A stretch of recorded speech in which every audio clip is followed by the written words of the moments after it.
District headlines అయితే చదువుదాం. So ఇంకొక వార్త కూడా రావడం జరిగింది. సో దానికి సంబంధించి చూద్దాం. అక్రమ ఇసుక రవాణాపై కఠిన చర్యలు తెలంగాణ గవాక్షం పేపర్లో వచ్చింది. జిల్లా కలెక్టర్ హెచ్చరిక.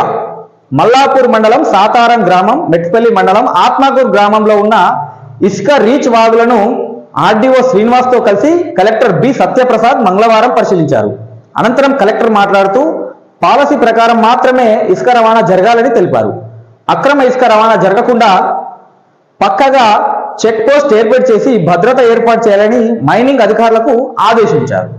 అయితే నిన్న మల్లాపూర్ మండలం అయితే ఏదైతే జగిత్యాల జిల్లా ఉందో జగిత్యాల జిల్లా మల్లాపూర్ మండలం సాతారం గ్రామానికి నిన్న అడిషనల్ ఆర్డీఓ శ్రీనివాస్తో పాటు కలెక్టర్ సత్యప్రసాద్ కూడా రావడం జరిగింది. సో ఈ ఇసుక రవాణా అనేది పక్కగా చెక్ పోస్ట్ ఏర్పాటు చేసి భద్రత చేయాలని చెప్పేసి మైనింగ్ అధికారులకైతే నిన్న ఆదేశించినట్లయితే తెలుస్తుంది. అలాగే ఏర్పాటు చేసిన ఇసుక రీచ్ల ద్వారా మాత్రమే ఇసుక రవాణా చేయాలని తెలిపారు.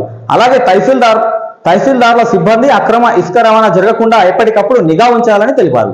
అలాగే అధికారుల సమన్వయం చేసుకుంటూ అక్రమ ఇసుక రవాణా చేస్తున్న వాహనాలు పట్టుకొని సీజ్ చేయాలని అధికారులకు సూచించారు. కలెక్టర్ వెంట ఆర్డీఓ శ్రీనివాస్, జిల్లా మైనింగ్ అధికారి జైసింగ్, తహసీల్దార్, ఎంపీడీఓ, సంబంధిత అధికారులు పాల్గొన్నారు. అయితే ఈ ఏదైతే అక్రమ ఇసుక ఉందో అక్రమ ఇసుక రవాణా అనేది చాలా పెద్ద మాఫియా.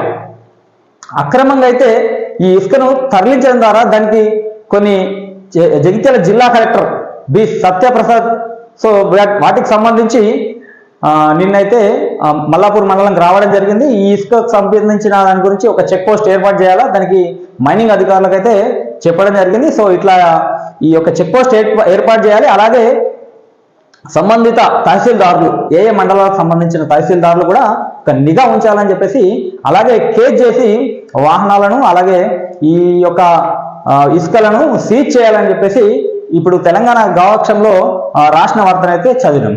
సో అలాగే చూసుకుంటే ఇక్కడ ఈనాడు డిస్ట్రిక్ట్ పేపర్ను కూడా చూద్దాం.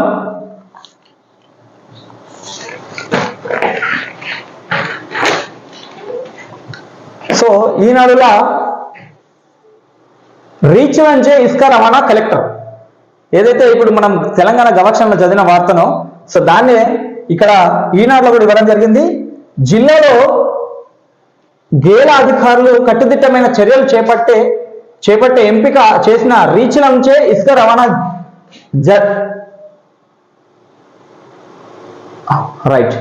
రీచ్ల నుంచే ఇసుక రవాణా కలెక్టర్ జిల్లాలో ఎంపిక చేసిన రీచ్ల నుంచే ఇసుక రవాణా జరిగే అధికారులు కట్టుదిట్టమైన చర్యలు చేపట్టాలని కలెక్టర్ సత్యప్రసాద్ సూచించారు. మెట్పల్లి మండలం, ఆత్మకూరు, మల్లాపూర్ మండలం సాతారంలో ఏర్పాటు చేసిన ఇసుక రీచ్లను మంగళవారం పరిశీలించారు. రీచ్లోకి వాహనాలు వెళ్లేలా ఏర్పాటు చేయాలని అధికారులకు సూచించారు. ఇసుక అక్రమ రవాణా జరగకుండా చెక్ పోస్టులు ఏర్పాటు చేయాలని చెప్పారు. అక్రమ రవాణాపై నిఘా పెట్టి వాహనాలను సీజ్ చేయాలని ఆదేశించారు. అవసరమైతే మరిన్ని రీచ్లను గుర్తించాలని జిల్లా మైనింగ్ అధికారి జైసింగ్ కు సూచించారు. ఆర్డీఓ శ్రీనివాస్ తదితరులు ఉన్నారు. ఇక్కడ కలెక్టర్ వచ్చారు. సో సాధారణంలో పరిశీలిస్తారు ఈ రీచ్లను. సో దీనికి సంబంధించిన వార్త. అలాగే ఈ మల్యాల అంజన్న ఆలయంలో భక్తుల సందడి. కొండగట్టు అంజన్న ఆలయం మంగళవారం భక్తుల రద్దీతో సందడిగా మారింది.